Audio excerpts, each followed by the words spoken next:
السلام علیکم ورحمۃ اللہ وبرکاتہ۔ میں ہوں آپ کا خادم اشرف العلماء محمد وقار الحسن چشتی۔ آپ دیکھ رہے ہیں ہمارا یوٹیوب چینل علامہ قاری وقار الحسن چشتی۔ تو ناظرین کرام، کچھ دن وقفے کے بعد ایک بار پھر آپ کے سامنے حاضر ہوں۔ جیسا کہ تمام دوستوں کے علم میں ہے کہ عید قربان تھی، تو آپ کی مصروفیات ظاہری ہے کہ میری مصروفیات تھی، اس لیے کچھ دن ویڈیو اپلوڈ نہ ہو سکی۔ تو انشاءاللہ آج سے یہ سلسلہ پھر ایک بار جاری کر رہے ہیں اور انشاءاللہ روزانہ ویڈیو اپلوڈ ہوں گی اس چینل کے اوپر بھی۔ اور دوسرا، میں ناظرین کے علم میں یہ بات دینا چاہتا ہوں کہ کافی دوست میسج کمنٹ کرتے ہیں کہ آپ جو ہے نا فلاں خطیب صاحب کا بیان ہمیں سنائیں۔ تو بارہا میں عرض کر چکا ہوں کہ یوٹیوب کے اوپر ہمارا ایک اور چینل بھی ہے، قاری محمد وقار الحسن چشتی کے نام سے۔ اس کے اوپر صرف جملہ خطبہ کے بیان اپلوڈ ہوتے ہیں، تو مہربانی کر کے وہ چینل بھی وزٹ کیا کریں، اس پر خطبہ کے بیان ہوں گے۔ یہ بڑے والا چینل جو ہے، اس کے اوپر صرف اکابرین ملت کے بیانات جو ہیں نا وہ اپلوڈ ہوتے ہیں۔ تو آج جس شخصیت کا بیان سنانا چاہتا ہوں اور جس عنوان کے اوپر یہ ویڈیو ہے وہ بڑا قابل توجہ ہے۔ حضور قبلہ شیخ الحدیث و تفسیر فاتح منار جھنگ علامہ محمد اشرف سیالوی صاحب علیہ رحمت، آپ کا ایک بہت لاجواب نایاب یادگار خطاب مدرسہ بدر منیر کوہاوڑ کلاں ضلع بکھر کے اندر۔ یہ وہ ادارہ ہے جو آج بھی الحمدللہ قائم اور دائم ہے۔ اس ادارے کے جو متمم اعلیٰ تھے یا اس وقت جو ہیں، ان کا قبلہ شیخ الحدیث صاحب علیہ رحمت سے بہت درینہ تعلق تھا۔ تو شیخ الحدیث صاحب رحمۃ اللہ علیہ سال کے اندر کئی بار اس ادارے کے اندر خطاب لاجواب کے لیے تشریف لے جاتے۔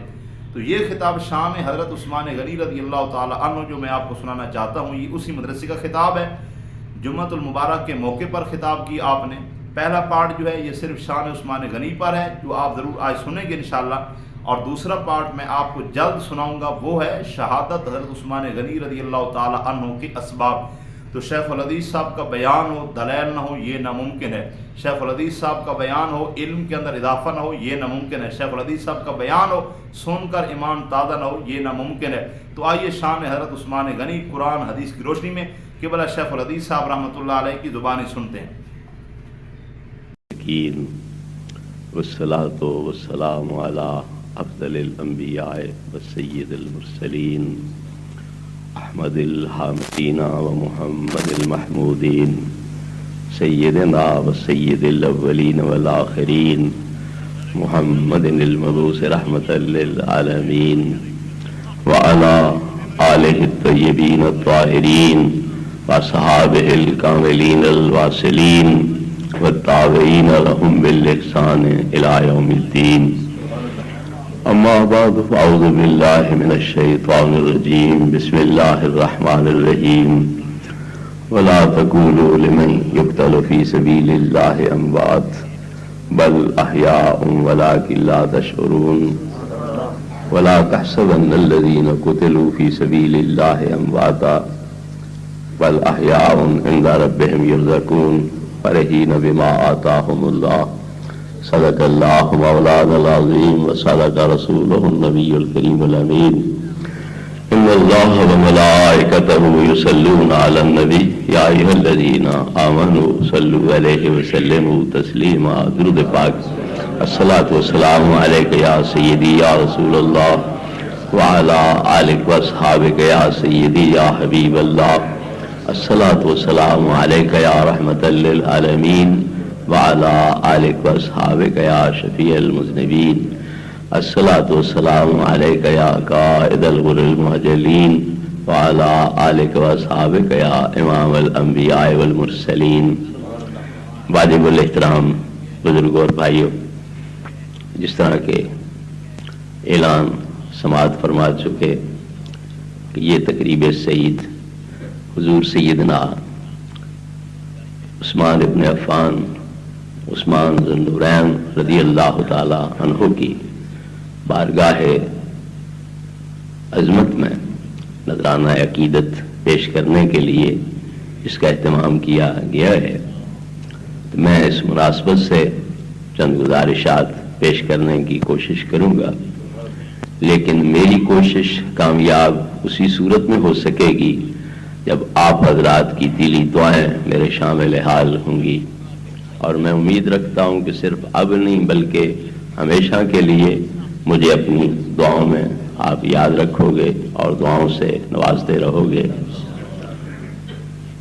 حقیقی محبت ہمیں اللہ تبارک و تعالیٰ کے ساتھ ہے، پھر اس کے رسول کرام کے ساتھ، انبیاء کرام کے ساتھ ہے، کیونکہ وہ اللہ کے نبی ہیں، اللہ کے رسول ہیں۔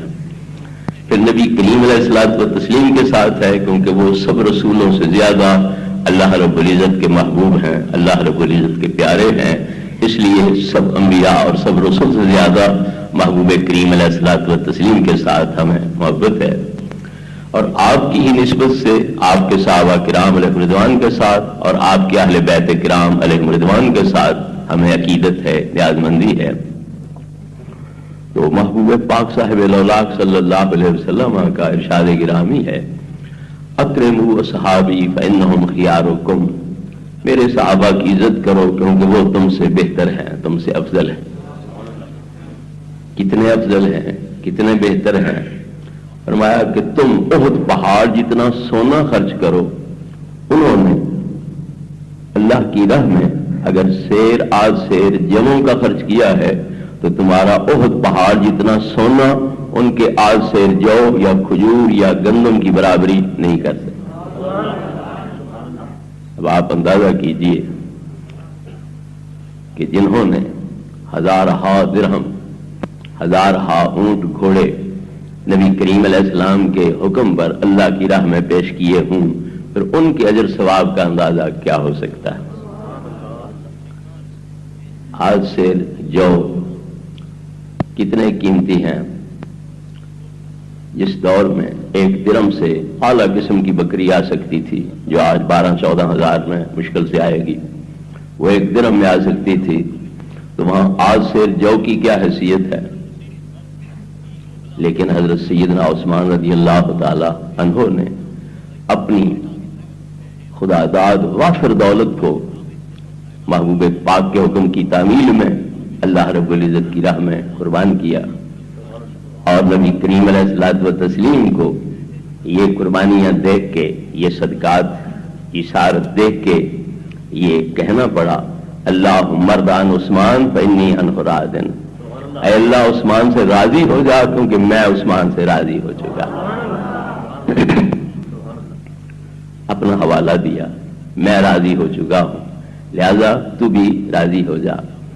اپنا حوالہ کیوں دیا؟ دعا جو کرنی تھی، راضی ہو جا، اتنا ہی کہہ دیتے اللہم ارض عثمان، عثمان سے راضی ہو جا۔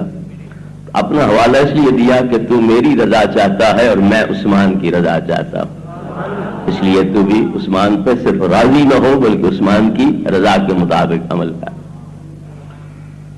حضرات گرامی، حضرت سیدنا عثمان رضی اللہ تعالی عنہ نے ہر خیر اور بھلائی کے موقع پر صحابہ کرام علیہ رضوان کی نسبت بڑھ چڑھ کے کار خیر میں حصہ لیا اور لشکروں کی تیاری کے اندر حصہ لیا۔ تبوک کی جنگ کے موقع پر روم کے بادشاہ کے خلاف جنگ لڑنا تھی۔ نبی کریم علیہ الصلوۃ والتسلیم جس جنگ پر بھی تشریف لے جاتے واضح طور پر نہیں فرماتے تھے کہ ہم نے کدھر جانا ہے، کس کے خلاف جنگ لڑنا ہے، کیونکہ پہلے جاسوسی ہو جائے گی، مخبری ہو جائے گی، دشمن چوکس ہو جائے گا تو پھر مشکلات پیش آ سکتی ہے۔ اس لیے آپ ظاہر نہیں کرتے تھے، مگر روم کے بادشاہ کے خلاف جنگ ہے، تبوک کے مقام پہ جنگ ہے، تو آپ نے کھول کے بتلا دیا کہ روم کے بادشاہ کے خلاف جنگ ہے، بہت بڑا بادشاہ ہے، بڑی اس کی فوج ہے، لہذا سارے گھروں سے نکلو بھی صحیح اور جتنی کوئی امداد کر سکتا ہے وہ امداد بھی کر۔ حضرت عمر رضی اللہ تعالی عنہ نے سوچا ہر مقام پہ ابوبکر صدیق بڑھ جاتے ہیں، سبقت لے جاتے ہیں، آج میرے گھر میں بڑا مال پڑا ہے، آج میں ابوبکر کو نہیں بڑھنے دوں گا۔ ان کا مقابلہ اس طرح ہوتا تھا کار خیر کے اندر، شراب خوری میں نہیں، بدماشی میں نہیں، چوریوں ڈاکوں میں نہیں، قتلوں میں نہیں، بلکہ نیک کاموں میں مقابلہ ان کا ہوتا ہے کہ ہر کار خیر میں ابوبکر صدیق بڑھ جاتے ہیں، مالی قربانیوں کے لحاظ سے بڑھ جاتے ہیں، آج میرے گھر بڑا مال پڑا ہے، آج میں نہیں بڑھنے دوں گا۔ نبی کریم علیہ السلام نبوت کی آنکھ سے دیکھ رہے ہیں کہ عمر کس جذبے سے کر جا رہے ہیں۔ جب گھر پہنچے تو آدھا مال گھر والوں کے لیے رکھا، آدھا اٹھا کے لے آئے نبی کریم علیہ السلام کے قدموں میں رکھ دیا۔ بہت بڑی قربانی ہے۔ جو لوگ مومن ہونے کے دعوے دار ہیں، ہمیں مسلم کہتے ہیں، آپ اپنے آپ کو مومن کہلاتے ہیں اور سمجھتے ہیں کہ دین صرف ہمارے پاس ہے، سنیوں کے پاس تو دین ہی کوئی نہیں۔ ان کا حال کیا ہے کہ 40واں حصہ بطور زکوٰۃ بھی وہ دے کے راضی تھے۔ ضیاء الحق اعلان کر بیٹھا، انہوں نے کیا کہا؟ ہمارے مذہب میں زکوٰۃ ہی کوئی، انکار کر دیا۔ تو بہرحال دعویٰ ان ہستیوں کے خلاف کفر کا ہے، ارتداد کا ہے، جنہوں نے اپنا سب کچھ دین کے لیے قربان کیا۔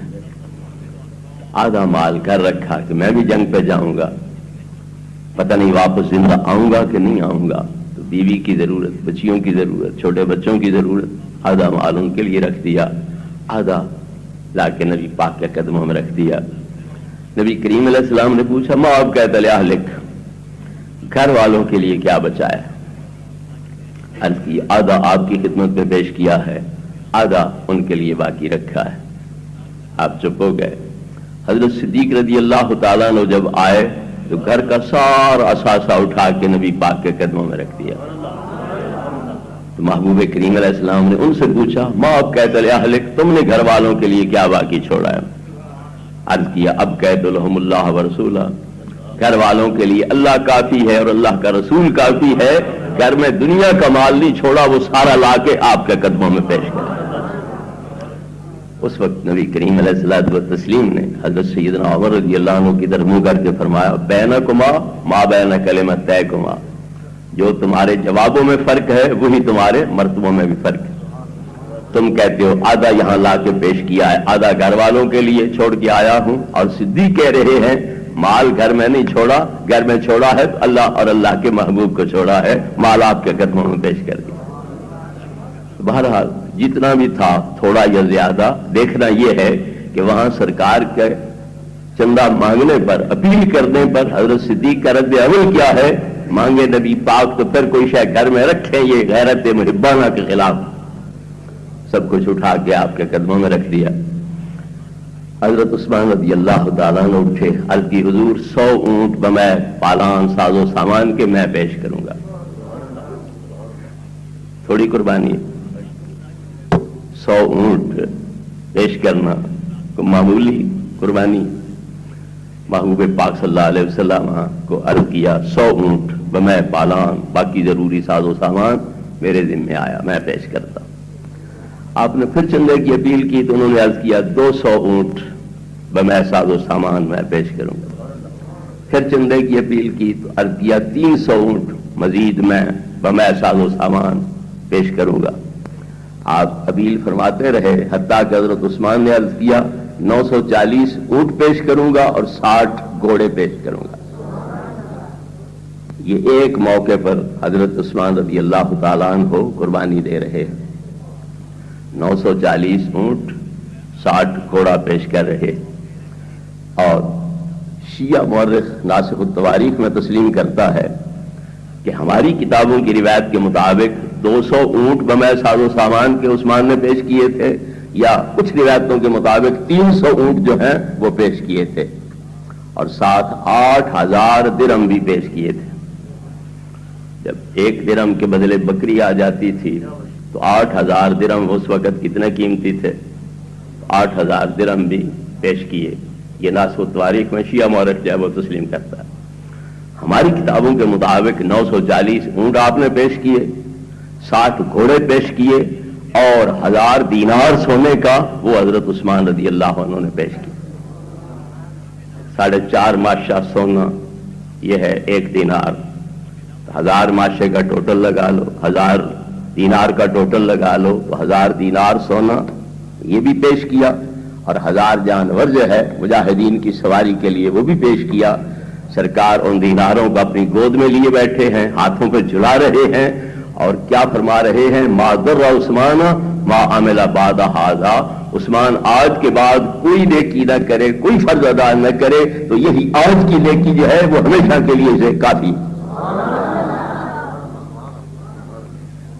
اسی لیے حضرت عثمان کا لقب کیا ہے؟ مجہد و جیش الاسرت، تنگی والے لشکر کو تیار کرنے والے، کیونکہ موسم ایسا تھا جس طرح چیت کا مہینہ زمیندار لوگوں کے لیے 13واں مہینہ ہوتا ہے، اگلی فصلیں ختم ہو جاتی ہیں، نئی فصل اترتی کوئی نہیں، تو گھروں میں بڑی تنگی ہوتی ہے، پریشانی ہوتی ہے، تو وہ بھی ایسا ہی موسم تھا، نئی کھجوریں وغیرہ اتری کوئی نہیں تھی، اگلی ختم ہو رہی تھی، بہت بڑا لمبا سفر درپیش تھا، اور بعض روایتوں کے مطابق لاکھ صحابی لشکری تھا اس لشکر کے اندر جو نبی کریم علیہ السلام لے کے گئے تھے تبوک کی جنگ کے لیے، تو ان کی سواریوں کا سامان کرنا ہے، لباس کا انتظام کرنا ہے، ہتھیاروں کا انتظام کرنا ہے، خوراک کا انتظام کرنا ہے، اس لیے نبی کریم علیہ الصلوۃ والتسلیم نے چندے کی اپیل فرمائی، تو ان حضرات نے بڑھ چڑھ کے اس میں حصہ لیا، اور سب سے زیادہ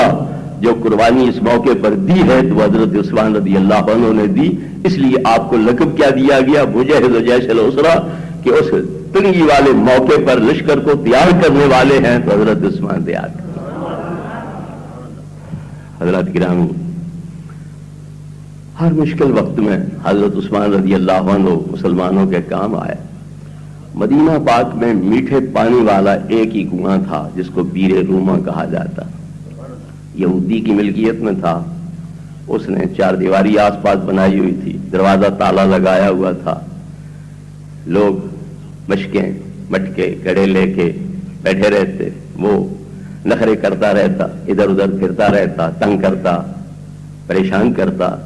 نبی کریم علیہ الصلوۃ والتسلیم نے فرمایا کون ہے جو یہ کنواں خرید کے عام مسلمانوں کے نام وقف کرے اور اس کے بدلے مجھ سے جنت کے اندر ایسے چشمے کی ضمانت حاصل کرے؟ حضرت عثمان رضی اللہ تعالی عنہ نے 40,000 درہم خرچ کر کے وہ کنواں خریدا، نبی کریم علیہ السلام کے پاس حاضر ہو کے عرض کیا حضور کنواں میں نے خرید لیا ہے اور میں آپ کے حکم کے مطابق مسلمانوں کے لیے وقف کر رہا ہوں، میں مالک نہیں بنوں گا، عام ضرورت مند مسلمان جس طرح پانی کا حق اس پہ رکھتے ہیں میرا بھی صرف اسی طرح کا حق ہوگا، اور میں آپ کی بارگاہ میں پیش کر رہا ہوں، اور آپ کے اس فرمان کے مطابق میں امید رکھتا ہوں کہ جنت میں مجھے ایسے چشمے کی ضمانت عطا فرماؤ۔ مسجد تنگ ہو گئی، نمازی زیادہ ہو گئے، قریب والے مکان کے بارے میں نبی کریم علیہ الصلوۃ والتسلیم نے فرمایا کون ہے جو یہ مکان خریدے، مسجد میں شامل کرے، وقف کرے اور اس کے بدلے مجھ سے جنت سے جگہ حاصل کرے؟ حضرت عثمان رضی اللہ عنہ نے ذاتی کمائی سے وہ جگہ خریدی، نبی پاک کی بارگاہ میں حاضر ہوئے، عرض کی حضور آپ کا یہ اعلان ہے کہ جو یہ ٹکڑا خرید کے مسجد میں شامل کرے گا اس کے بدلے میں اسے جنت کی جگہ لے کر کے دوں گا، تو میں یہ شامل کر رہا ہوں مسجد میں، اور آپ مجھے جنت کے اندر اس کے بدلے میں جنتی قطعے کی ضمانت عطا فرمائیں۔ ہر نیکی والے موقع پر حضرت عثمان رضی اللہ تعالی عنہ بڑھ چڑھ کے حصہ لیتے ہیں، کیونکہ آپ تاجر آدمی تھے اور تجارت کے اندر آپ کو بڑی کمائی ہوتی تھی، اس لیے اس کمائی کی بدولت آپ غنی بھی کہلاتے تھے، اور آپ غنی اپنی ذات کے لیے نہیں تھے کہ ذاتی سہولیات حاصل کریں، آپ کا جو پیسہ تھا وہ اسلام اور مسلمانوں کے کام آ رہا ہے۔ حضرت صدیق اکبر رضی اللہ عنہ کا دور خلافت ہے، قحط پڑ گیا، کھانے پینے کی شے کوئی نہیں، لوگ حضرت صدیق کے پاس حاضر ہوئے، حضرت یہ صورتحال جو جا رہی ہے یہ تو مدینے والے بھوک سے مر جائیں گے، ان کے لیے کوئی خوراک کا انتظام کرو، فرمایا آج شام تک انشاءاللہ تمہیں خوشخبری مل جائے گی، انتظام ہو جائے گا۔ شام کو پتہ چلا حضرت عثمان کا مال تجارت کا قافلہ سامان تجارت لے کے پہنچ گیا، گندم، جو سوگی، زیتون وغیرہ لے کے وہ قافلہ تجارت پہنچ رہا ہے۔ کتنا قافلہ ہے؟ 1000 اونٹ سامان سے لدا ہوا وہ پہنچ رہا ہے۔ جب مدینے کے تاجروں نے سنا حضرت عثمان کا قافلہ تجارت آ گیا ہے، 1000 اونٹ پہنچ گیا، دوڑ کے آ گئے، ہم خرید لیں، پھر اپنی مرضی سے نفع کمائیں گے اور آگے لوگوں کو دیں گے۔ وہ پہنچ گئے، حضور فرماؤ کتنا نفع لینا ہے، یہ مال ہمیں دے دو۔ آپ نے فرمایا تم کتنا دے سکتے ہو نفع؟ انہوں نے کہا 1 درہم کے بدلے 2۔ تمہارا 1000 درہم خرچ ہوا ہے تو 2000 لے لو، 1,00,000 درہم خرچ ہوا ہے تو 2,00,000 درہم لے لو، دگنا کر لو۔ نہیں مجھے اس سے زیادہ ملتا ہے، یہ تو بہت تھوڑا نفع ہے، مجھے اس سے زیادہ ملتا ہے۔ انہوں نے کہا پھر 1 کے بدلے 3، تمہارا 1000 خرچ ہوا ہے تو ہم سے 3000 درہم لے لو، مجھے اس سے بھی زیادہ ملتا ہے۔ انہوں نے کہا 4000 لے لو، زیادہ ملتا ہے۔ 5000 لے لو، مجھے زیادہ ملتا ہے، میں اتنے تھوڑے میں کیوں دوں؟ انہوں نے عرض کیا حضرت مدینے کے تاجر تو سارے یہی ہیں جو آپ کے سامنے موجود ہیں، وہ اور کون سا تاجر ہے جس نے آپ کو زیادہ کی پیشکش کی ہے؟ نشاندہی تو کرو، بتلاؤ تو صحیح۔ مجھے میرے اللہ نے کہا ہے کہ میں 1 کے بدلے تمہیں 10 عطا کروں گا۔ من جاء بالحسنۃ فلہ عشر امثالھا، جو 1 نیکی کرے گا اس کے بدلے میں 10 نیکیوں کا اجر ثواب اسے عطا کروں گا۔ لہذا تم سارے گواہ ہو جاؤ کہ میں اسے مدینہ پاک کے باشندوں کے لیے وقف کرتا ہوں، ان پہ صدقہ خیرات کروں۔ 1000 اونٹ لدا ہوا ہے گندم سے، سوگی سے، زیتون سے، وہ سارے کا سارا آپ نے اللہ کی راہ میں خرچ کر دیا۔ تو حضرت صدیق نے جو کہا تھا شام تک تمہارا انتظام ہو جائے گا، حضرت صدیق کو بھی کوئی علم ہوا کہ کوئی نہ؟ کوئی القاء ہوا اللہ کی طرف سے، الہام ہوا اللہ کی طرف سے کہ کوئی نہ؟ تو ان کو بھی الہام ہو گیا کہ عثمان کا سامان تجارت پہنچ رہا ہے اور عثمان اہل مدینہ پر وہ صدقہ کر دیں گے، خیرات کر دیں گے، اس لیے فرمایا کہ شام تک تمہاری مشکل حل ہو جائے گی، پریشانی تمہاری دور ہو جائے گی، گھبرانے کی ضرورت نہیں ہے۔ اس سے حضرت صدیق اکبر رضی اللہ عنہ کا خدا داد علم جو ہے وہ بھی واضح ہو گیا، اور ان کا مقام ولایت غوثیت جو ہے وہ بھی واضح ہو گیا کہ اللہ تبارک و تعالیٰ نے ان کو نورانی آنکھیں عطا کر رکھی ہیں، اور شام سے آنے والے قافلے کو بھی وہ دیکھ رہے ہیں، حضرت عثمان کے دل کے جذبات کو بھی دیکھ رہے ہیں، اور لوگوں کو بشارت اور موعظہ بھی سنا رہے ہیں۔ حضرات گرامی، پہلے میں نے حدیث عرض کی ہے کہ اگر آج سے جو صحابی خرچ کرے تم اس کے مقابلے میں احد پہاڑ جتنا سونا خرچ کرو تو تمہارا احد پہاڑ جتنا سونا میرے صحابی کے آج سے جو کی برابری بھی نہیں کر سکتا۔ اب ذرا اندازہ کرو، جو عثمان کبھی 40,000 درہم خرچ کر کے کنواں خرید کر کے پیش کر رہا، کبھی 1000 اونٹ ساز و سامان سے لدا ہوا وہ پیش کر رہا ہے، کبھی 1000 جانور جہاد کے لیے پیش کر رہا ہے، 940 اونٹ اور 60 گھوڑے پیش کر رہا ہے، اور 1000 دینار پیش کر رہا ہے۔ تو اگر آج سے جو صحابی کے اتنے قیمتی ہیں، پھر حضرت عثمان کی جو یہ قربانیاں ہیں ان کی مالیت کتنی ہوگی اس کا اندازہ کون لگا سکے؟ اس زمانے میں آج سے جو کی کیا قیمت ہوگی؟ 1 درہم کا 100واں حصہ بھی نہیں ہو سکتی، لیکن آپ اتنی دولت جو ہے وہ اسلام کی خاطر قربان کر رہے ہیں، پھر کون مائی کا لال ہے جو درجات و مراتب کے لحاظ سے حضرت عثمان رضی اللہ تعالیٰ عنہ کے ساتھ برابری کر سکتا ہے؟ حضرات گرامی، حضرت عثمان رضی اللہ تعالیٰ عنہ حضرت صدیق کی تبلیغ سے نبی پاک صلی اللہ علیہ وسلم کے حلقہ غلامی میں داخل ہوئے۔ آزاد مردوں میں سے پہلے نبی پاک پر ایمان لانے والے حضرت صدیق ہیں، اور دوسرے نمبر پر ایمان لانے والے حضرت عثمان۔ عورتوں میں سے حضرت خدیجہ پاک رضی اللہ عنہ، بچوں میں سے مولا مرتضیٰ حضرت علی شیر خدا رضی اللہ عنہ، غلاموں میں سے حضرت زید ابن حارثہ رضی اللہ تعالیٰ عنہ، لیکن آزاد مردوں میں سے سب سے پہلے حضرت صدیق اکبر رضی اللہ عنہ نبی پاک کے حلقہ غلامی میں آئے، اور ان کی دعوت پر حضرت عثمان رضی اللہ تعالیٰ عنہ نبی کریم علیہ السلام کے حلقہ غلامی میں داخل ہوئے۔ حضرات گرامی، حضرت عثمان رضی اللہ تعالیٰ عنہ کوئی موچی نائی وراثی مسلم شیخ نہیں، نبی کریم علیہ السلام کی جدی برادری ہے۔ حضرت عبد مناف میں نبی کریم علیہ السلام کے ساتھ شامل ہو جاتے۔ عبد مناف نبی کریم علیہ السلام کے 3 باپ ہیں، اور حضرت عثمان کے 4 باپ ہیں، صرف اتنا فرق ہے۔ حضرت عثمان کی جو امی ہے وہ نبی کریم علیہ الصلوۃ والتسلیم کی پھوپھی زاد بہن ہے، گویا نبی کریم علیہ السلام کے بھانجے ہیں حضرت عثمان رضی اللہ تعالیٰ عنہ، تو جدی برادری میں بھی شامل ہیں اور نبی لحاظ سے بھی نبی کریم علیہ السلام ماموں بنتے ہیں اور وہ آپ کے بھانجے بنتے ہیں۔ حضرت سیدنا عثمان رضی اللہ تعالیٰ عنہ کو یہ دوہرا اعزاز حاصل ہے کہ نبی کریم علیہ السلام کی 2 صاحبزادیاں یکے بعد دیگرے ان کے نکاح میں آئیں۔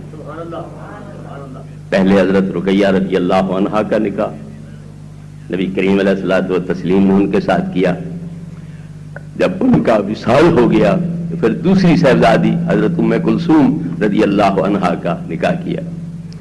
اور جس وقت حضرت ام کلثوم کو حضرت عثمان کے نکاح میں آپ دے رہے تھے تو آپ کیا فرما رہے تھے؟ ان بالا کے اشبہ الناس بابراہیم خلیل اللہ وب نبی محمد وب ابی کا محمد صلی اللہ علیہ وسلم۔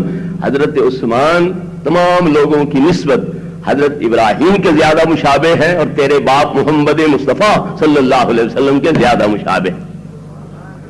کوئی حضرت ابراہیم کے مشابہ اتنا نہیں جتنا عثمان مشابہ ہے، کوئی میرے مشابہ اتنا نہیں جتنا کہ عثمان میرے مشابہ ہے، تو تمام لوگوں سے زیادہ حضرت ابراہیم کے مشابہ ہیں اخلاق، عادات، شکل و صورت کے لحاظ سے تو بھی حضرت عثمان ہے، اور میرے مشابہ ہیں تو بھی حضرت عثمان۔ یہ کے بعد دیگرے 2 صاحبزادیاں نبی کریم علیہ الصلوۃ والتسلیم کی آپ کے نکاح میں آ رہی ہیں، اس لیے آپ کا لقب کیا ہے؟ عثمان ذو النورین، 2 نوروں والا۔ وہ 2 نور کون ہیں؟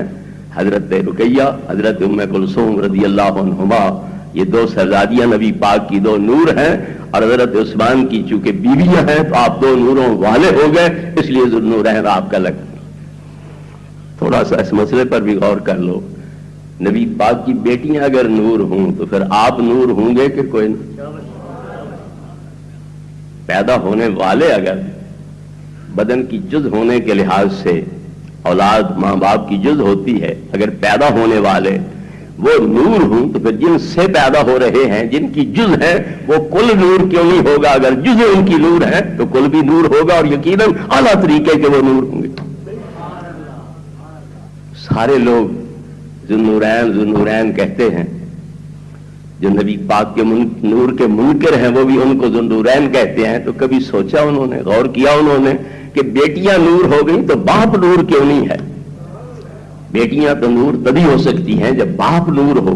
ہمیں کہتے ہیں نور کی تو اولاد کوئی نہیں ہوتی ہے، اور آپ حضرت عثمان کو ذو النورین کہتے ہیں تو بیٹیاں بھی مانتے ہیں اور نبی کریم علیہ الصلوۃ والتسلیم کو ان کا باپ بھی مانتے ہیں، اور اس وجہ سے حضرت عثمان کو ذو النورین بھی تسلیم کرتے ہیں۔ عقیدہ کیا ہے اور زبان کیا ہے؟ کوئی موافقت بھی ہونی چاہیے، کوئی عقل سے بھی کام لینا چاہیے۔ بہرحال یہ صرف اور صرف حضرت عثمان کو اعزاز ملا ہے کہ یکے بعد دیگرے 2 صاحبزادیاں نبی پاک کی آپ کے نکاح میں ہیں۔ مولا مرتضیٰ حضرت علی شیر خدا فرماتے ہیں، اور شیعہ بھائیوں کی معتبر کتاب نہج البلاغہ جو علی پاک کے خطبوں کی کتاب ہے، اس میں آپ فرماتے ہیں نلت من سحرہ ما لم ینالا، اے عثمان تجھے نبی کریم علیہ السلام کے داماد ہونے کا وہ شرف حاصل ہے جو نہ ابو بکر صدیق کو حاصل ہو سکا ہے، نہ عمر فاروق کو حاصل ہو سکا۔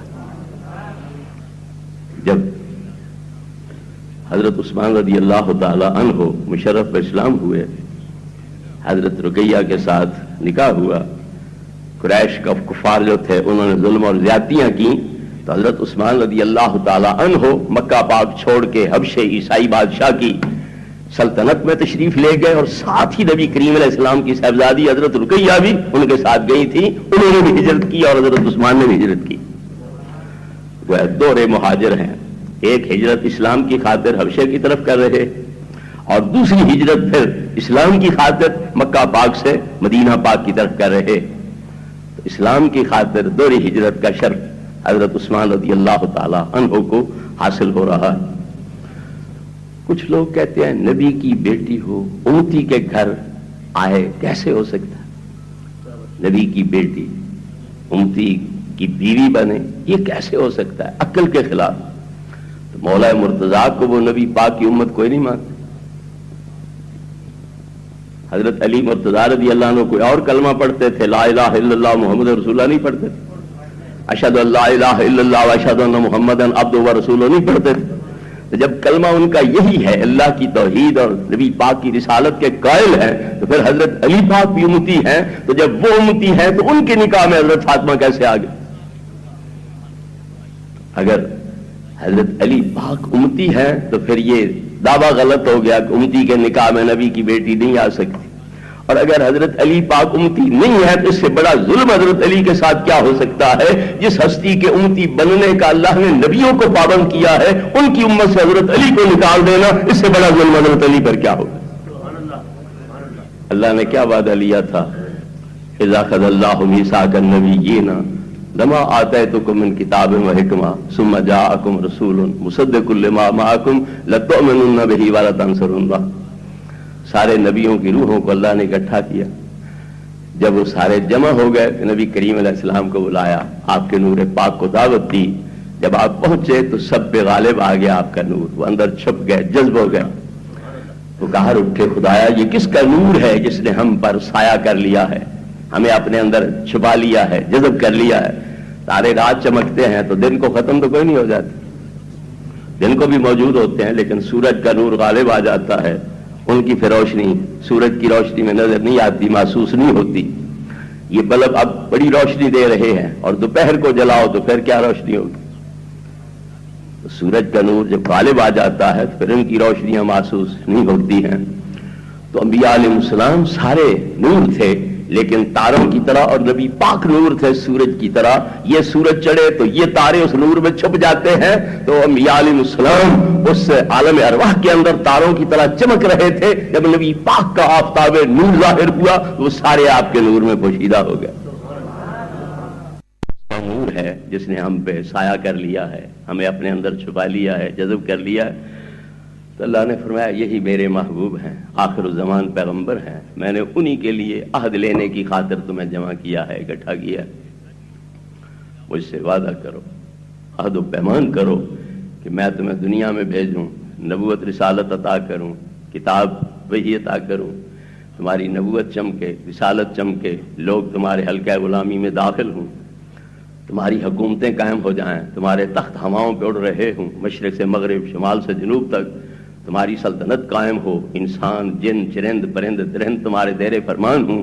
این اس موقع پر یہ میرا محبوب آ جائے تو پھر نبوت رسالت کے فخر میں نہیں رہنا ہوگا، تاج و تخت کے گھمنڈ میں نہیں رہنا ہوگا، بلکہ سب کچھ میرے محبوب پہ قربان بھی کرنا ہوگا، ان کا امتی بھی بننا ہوگا اور ان کے دین کا سپاہی بھی بننا ہوگا. لَتُؤْمِنُنَّ بِهِ وَلَتَنْصُرُنَّهُ. ان پہ ایمان بھی لاؤ گے، ان کے دین کی مدد بھی کرو گے، سپاہی بھی بنو گے. اتنا کہہ کے خاموشی نہیں اختیار کر لی. ہمیں حکم دیا گیا اقیموا الصلاۃ وآتوا الزکاۃ، نماز پڑھو، زکوٰۃ دو. نہیں پوچھا ملک صاحب، مار صاحب، خان صاحب، چودھری صاحب، رانا صاحب پڑھو گے کہ نہیں پڑھو گے، زکوٰۃ دو گے کہ نہیں دو گے. میں نے حکم دے دیا ہے، پورا کرو گے حکم تو جنت دے دوں گا، نہیں تو دوزخ میں ٹھونس دوں گا، میرا کیا بگڑے گا. ہم سے نہیں پوچھا عمل کرو گے کہ نہیں کرو گے، یہاں پوچھا جا رہا ہے اقررتم واخذتم علی ذالکم اسری، کیا اقرار کرتے ہو کہ میرے سے محبوب پر ایمان لاؤ گے، نبوتوں رسالتوں کے دعوے چھوڑو گے، تاج و تخت چھوڑو گے، ان کے امتی بنو گے، ان کے دین کے سپاہی بنو گے. اللہ پوچھ رہا ہے اقررتم واخذتم علی ذالکم اسری، اقرار کرتے ہو اور جو بوجھ میں تمہیں اٹھوا رہا ہوں یہ بوجھ اٹھاتے. ایک بندہ بہت بڑا پیر مغاں بنا بیٹھا ہو، نیچے رنگیلے پلنگ پہ قالینوں کے اوپر تکیے کی اوٹ لگا کے نیند دراز ہو، اوپر سے کوئی ایسی آ جائے کہ اسے نیچے اترنا پڑے، باقی مریدوں کے ساتھ اتحیات کی صورت بیٹھنا پڑے، جی حضور جی حضور ہاتھ جوڑ کے کہنے پڑے. نفس پہ بوجھ پڑتا ہے کہ نہیں پڑتا؟ میں کس ٹھاٹ باٹ سے بیٹھا تھا، کس شان و شوکت سے بیٹھا تھا، میرے ساتھ کیا ہو گیا؟ تو نفس پہ بوجھ پڑتا ہے کہ نہیں؟ اس لیے اللہ رب العزت نے پوچھا اقررتم واخذتم علی ذالکم اسری، جو بوجھ میں تمہیں اٹھوا رہا ہوں کیا یہ بوجھ اٹھاؤ گے؟ نبوتوں کے دعوے، رسالتوں کے دعوے چھوڑو گے، تاج و تخت چھوڑو گے، میرے نبی کے امتی بنو گے، ان کے دین کے سپاہی بنو گے. قالوا اقررنا، سب نے بیک زبان کہا ہم نے اقرار کیا. اپنی نبوت کتابیں چھوڑ دیں گے، رسالت کتابیں چھوڑ دیں گے، تاج و تخت چھوڑ دیں گے، تیرے اس محبوب کے امتی بھی بنیں گے، ان کے دین کے سپاہی بھی بنیں گے، تو اللہ نے فرمایا فشہدوا وانا معکم من الشاہدین، تم ایک دوسرے پر گواہ ہو جاؤ اور میں بھی تمہارے ساتھ گواہوں میں سے ایک گواہ۔ تو انبیاء علیہ السلام جن کے امتی بننے کے پابند ہیں، حضرت علی ان کے امتی بننے کے پابند نہیں، تو حضرت علی کو نبی پاک کی امت سے نکال دینا، اس سے بڑا ظلم کوئی ہو سکتا ہے؟ سیدھی سادھی بات ہے، چچا زاد بھائی کے ساتھ تعلق چچے کی وجہ سے ہوتا ہے یا براہ راست ہوتا ہے؟ میرے باپ کے بھائی کا بیٹا ہے، یہ نسبت پیش نظر ہوتی ہے، تو پھر تعلق حضرت علی کے ساتھ تو ہے، حضرت حمزہ کی وجہ سے، حضرت عباس کی وجہ سے، جناب ابو طالب کی وجہ سے کہ وہ باپ ہیں حضرت علی کے، باقی چچے ہیں اور سارے نبی پاک کے چچے ہیں، ان کی نسبت سے حضرت علی رضی اللہ تعالی عنہ کا رشتہ ہے۔ تو جب چچے امتی ہونے کے پابند ہیں تو پھر چچے سے پیدا ہونے والا وہ کیوں امتی ہونے کا پابند نہیں ہوگا؟ نعرہ تکبیر، نعرہ رسالت، نعرہ خلافت، نعرہ حیدری، علماء اہل سنت۔ لہذا حضرت علی پاک بھی امتی ہیں، تو وہ اگر داماد ہو سکتے ہیں تو حضرت عثمان کیوں نہیں ہو سکتے؟ وہ قریبی رشتہ دار ہیں تو حضرت عثمان بھی قریبی رشتہ دار ہیں، نبی کریم علیہ الصلوۃ والتسلیم کے بھانجے بھی بنتے ہیں، اور جدی لحاظ سے بھی عبد مناف تیسرے دادے ہیں نبی کریم علیہ السلام کے، اور چوتھے حضرت عثمان کے ہیں، اس لحاظ سے قرابت داری بھی ہے۔ تو حضرت عثمان رضی اللہ عنہ کو یہ اعزاز حاصل ہے کہ وہ دور داماد ہیں نبی کریم علیہ الصلوۃ والتسلیم کے۔ جب بدر کا موقع تھا، حضرت رقیہ پاک بیمار تھی، نبی کریم علیہ الصلوۃ والتسلیم جہاد کے لیے جا رہے، حضرت عثمان کا بھی پروگرام بنا کہ میں بھی جہاد میں شامل ہوں۔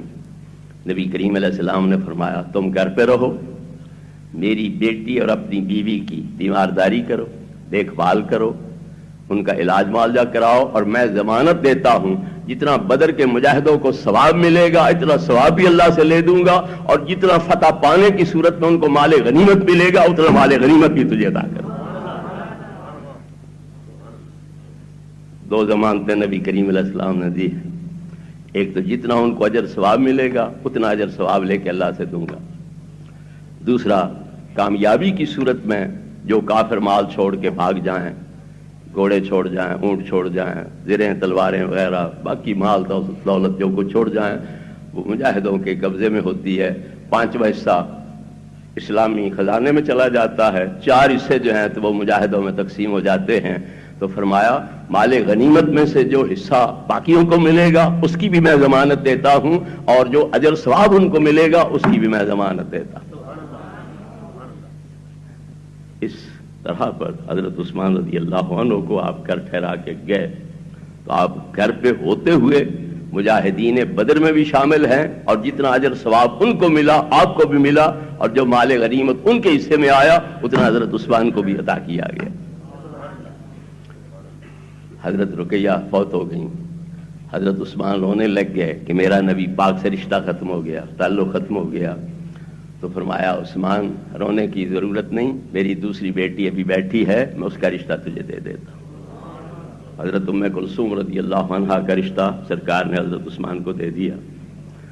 8 ہجری یا 9 ہجری کو وہ بھی فوت ہو گئیں، تو حضرت عثمان پھر رونے لگ گئے، میرا وہ تعلق ختم ہو گیا، وہ رشتہ قریبی ٹوٹ گیا۔ تو نبی کریم علیہ الصلوۃ والتسلیم نے کیا فرمایا؟ لو کانت عندی ثالثۃ لزوجتو، کہا میری اگر کوئی تیسری بیٹی بیٹھی ہوتی تو وہ بھی میں تیرے نکاح میں دے دیتا۔ اور بعض روایتوں میں یہ ہے کہ اگر میری 40 بیٹیاں ہوتی اور وہ یکے بعد دیگرے فوت ہوتی رہتی تو میں ساری کی ساری عثمان تیرے نکاح میں دے دیتا۔ یہ کرم اور مہربانی ہے نبی کریم علیہ الصلوۃ والتسلیم کی حضرت عثمان رضی اللہ تعالی عنہ پر۔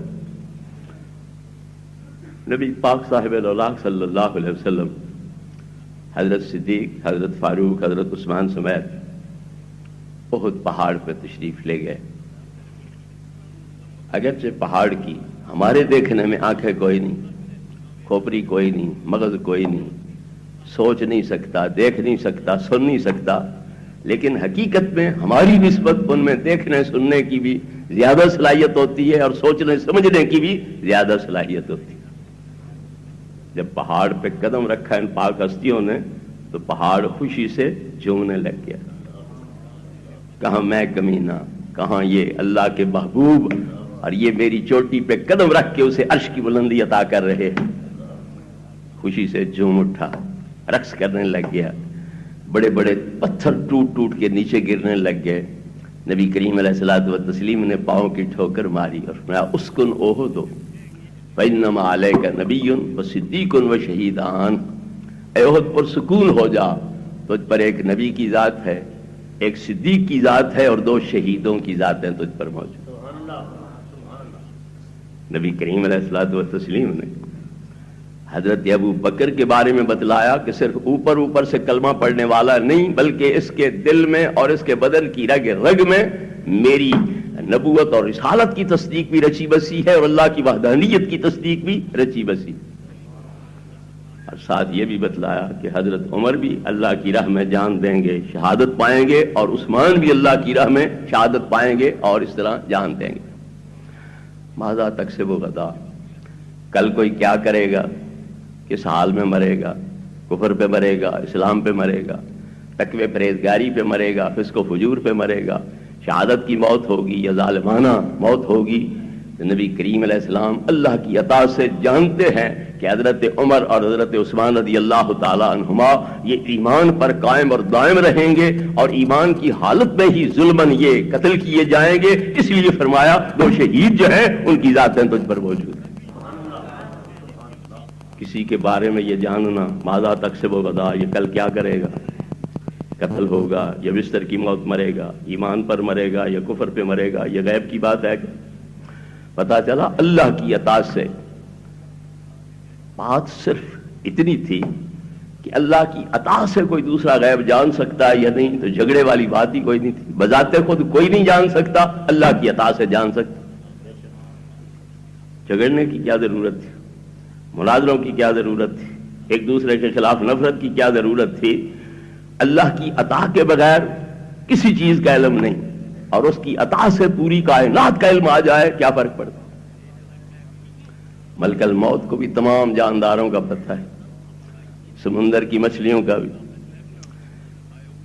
بلوں میں رہنے والی چیونٹیوں کا بھی، ہوا میں اڑنے والی مکڑی وغیرہ کا بھی، کیڑے پتنگے کا بھی، جنوں انسانوں کا بھی، باقی جو جانور ہیں اونٹ گائیں بھینسیں گھوڑے خچر گدے وغیرہ، ان سب کا کہ کس کی موت کس وقت ہے اور کہاں پر ہے، تمام جانداروں کے بارے میں اسے پتا ہے، اور ہر ایک کی روح وہ آپ قبض کرتا ہے۔ اگر اتنا علم اور اتنا اختیار ملک الموت کو حاصل ہے اللہ کی عطا سے، اور وہ شرک نہیں ہے تو جس کے صدقے میں پوری کائنات بنی ہے، اس کو اتنا علم اگر مان لیا جائے پھر شرک کے فتوے کیوں؟ دوبارہ نبی کریم علیہ الصلوۃ والتسلیم نے حضرت صدیق کے دل کی کیفیت بیان کر دی کہ اے احد پہاڑ، تجھ پر ایک میں نبی کی ذات ہے، ایک صدیق کی ذات ہے، جو صرف زبانی نہیں لا الہ الا اللہ محمد رسول اللہ کہنے والے، بلکہ یہ تصدیق ان کے دل میں رچی بسی ہے، ان کے رگ رگ میں رچی بسی ہے، اور وہ مجسمہ صدق و صفا بنے ہوئے ہیں۔ ایک وہ ذات ہے، اور 2 شہیدوں کی ذاتیں ہیں۔ تو کوئی بندہ بھی قتل ہو جائے تو وہ شہید نہیں ہوتا، کوئی سکھ مارا جائے تو شہید ہو جائے گا، کوئی بت پرست مارا جائے تو کیا وہ شہید ہو جائے گا؟ ایمان ہوگا تو پھر وہ اللہ کی راہ میں جان دے گا تو شہید کہلائے گا، اگر ایمان ہی نہیں ہوگا تو شہید کیسے کہلائے گا؟ تو نبی کریم علیہ الصلوۃ والتسلیم نے حضرت فاروق اعظم رضی اللہ عنہ کے بھی ایمان پہ قائم دائم رہنے کی اور ایمان پر ہی شہادت پانے کی خبر دی ہے، اور حضرت عثمان کے بارے میں بھی آخر دم تک ایمان پہ قائم رہنے کی بھی خبر دی ہے، اور اسی ایمان کی خاطر شہادت پانے کی بھی خبر دی۔ تو محبوب کریم علیہ الصلوۃ والتسلیم نے ساتھ یہ بھی واضح کر دیا کہ انسان ان کو جانے نہ جانے، پہچانے نہ پہچانے، ان کو پہاڑ بھی جانتے ہیں، پہچانتے ہیں۔ اس احد پہاڑ کو جس طرح میرے آنے کی خوشی ہے، میرے صدیق کے آنے کی بھی خوشی ہے، میرے فاروق اور میرے ذو النورین کے آنے کی بھی خوشی۔ پہاڑ نہ شیعہ، نہ دیوبندی، نہ بریلوی، نہ اہل حدیث، نہ مرزئی، نہ عیسائی، نہ یہودی، سیدھے سادے مومن، سیدھے سادے مسلمان، پتہ چلا سیدھے سادے اسلام کا تقاضا کیا ہے کہ جس طرح نبی پاک کو نبی مانا جائے اسی طرح ابو بکر کو صدیق مانا جائے، حضرت عمر اور حضرت عثمان کو بھی شہید مانا جائے، یہ سیدھے سادے ایمان و اسلام کا تقاضا۔ حضرات گرامی، تو نبی کریم علیہ الصلوۃ والتسلیم نے جب بتلا دیا کہ یہ شہید ہیں، پھر ہمیں ایمان لانا چاہیے کہ کوئی نہ، کہ حضرت عثمان شہادت کی صورت میں دنیا سے رخصت ہوئے ہیں، یہ ایمان لانا چاہیے کہ نہیں لانا چاہیے؟ حضرت عثمان رضی اللہ تعالی عنہ حضرت عمر فاروق رضی اللہ عنہ کے بعد خلیفہ بن رہے۔ حضرت عمر سے عرض کیا گیا، حضرت صدیق فوت ہونے لگے تو انہوں نے تمہیں مقرر کر دیا، تو تم بھی کوئی ہمارا حاکم مقرر کر دو تاکہ بعد میں اختلاف نہ ہو، پریشانی نہ ہو۔ انہوں نے فرمایا زندگی میں بھی تمہارا بوجھ میں اٹھاؤں، وفات کے بعد بھی تمہارا بوجھ میں اٹھاؤں، کچھ تو میری رعایت کرو، میرے حال پہ رحم کرو، یہ بوجھ اپنا آپ اٹھاؤ، آپ صلاح مشورہ کر کے انتخاب کرو۔ جب انہوں نے اصرار کیا تو 6 بندے بقا۔